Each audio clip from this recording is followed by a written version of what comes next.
Hi and welcome to our next YouTube video. It's only going to be a short video, but it's just going to show you how to fix holes in drywall. Can end up with a hole like this for many reasons, including when you've had electricians in, plumbers in. That's an easy fix you can do yourself as a DIY. So the things you're going to need is a piece of batten. This is the sort of stuff that we use to make trellis with. It's about 30mm wide and about 20mm thick, but it doesn't have to be exact. If you've got the original piece of plasterboard, it's a bonus, but we'll show you how to cut a quick piece of plasterboard as well. A drill or a screwdriver and just some plasterboard screws and a nice sharp knife. Apart from that, it's a pretty straightforward job. You roughly want to mark the halfway point. Again, it doesn't have to be exact. It just helps you to line the wood up. And then if you take a piece of wood, you want it to go about 40mm past. So you just draw a mark on there and then at the same time draw where the halfway mark is. That will help when you put the wood inside and you can then locate nose halfway across both sides.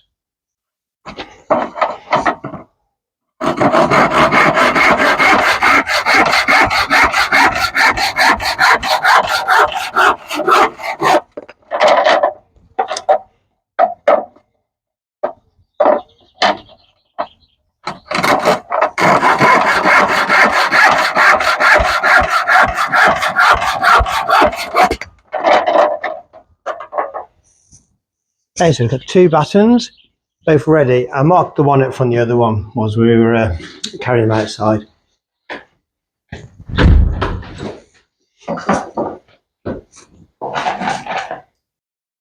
Okay, so the first thing to do is to drive a couple of screws in about 20mm in. And you only want to go about 10cm into the wall, no further. Just basically so they're ready to screw into the batten. Don't push too hard because you'll break the plasterboard. And then screw one screw in, slightly off-centered, into the batten.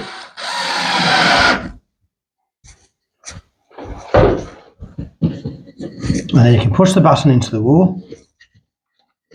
Obviously minding the joist that's running down the centre. Line the centre mark up. And if you push the screw up until it's touching the plasterboard, then you will have an amount on top and below the edge of the plasterboard. And if you hold it with your fingers, very gently drive the screw in.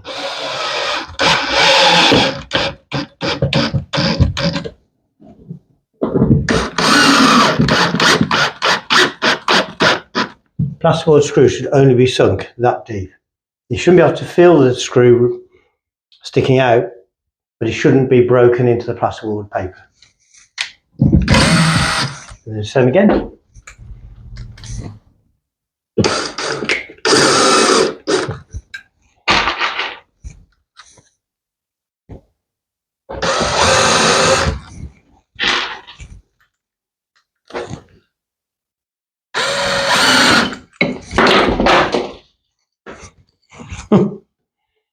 And I always lose a bit.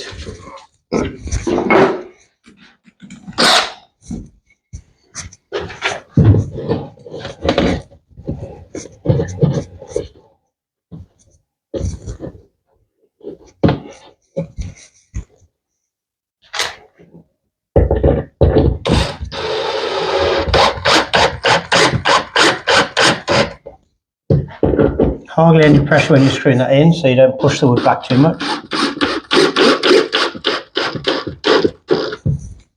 And screw the screw again. And then as this piece came out, it should go back in, which it did. Then you just need a couple of screws.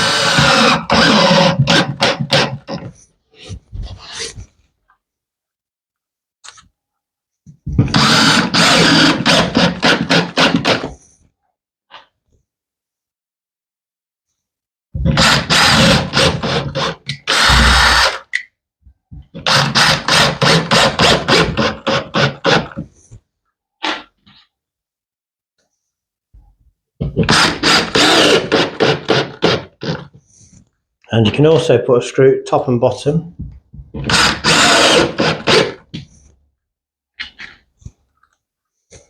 The advantage of this method is that's really solid. And then ideally you need to put some scrim tape on. It's quite expensive buying a whole roll just for a small job, but once you've got it, it lasts forever. So anytime you need to do this again, you'll have it ready. If you don't put scrim tape on, you'll almost certainly get little hairline cracks. You just go just past the edge, make sure it's nice and flat, and cut it off.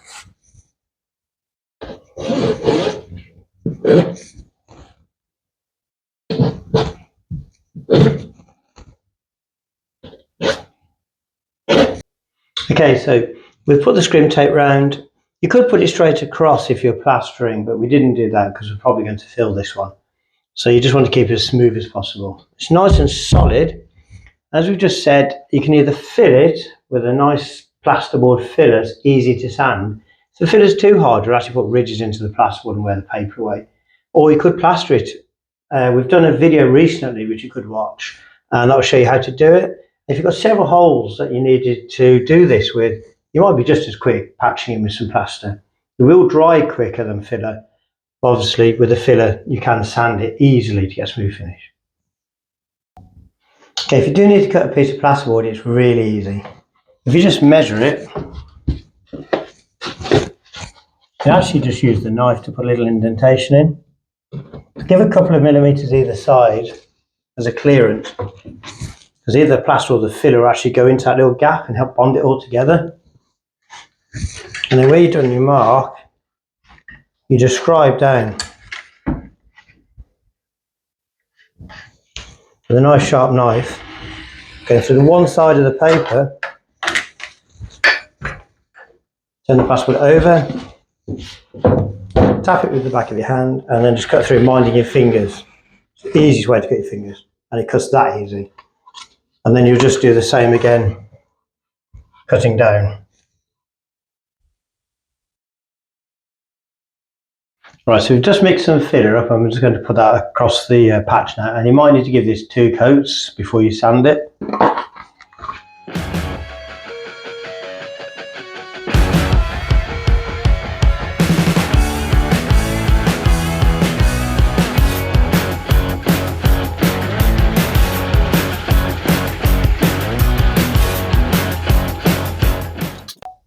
Okay, and we just smooth the edges in a bit as well to save with the sanding.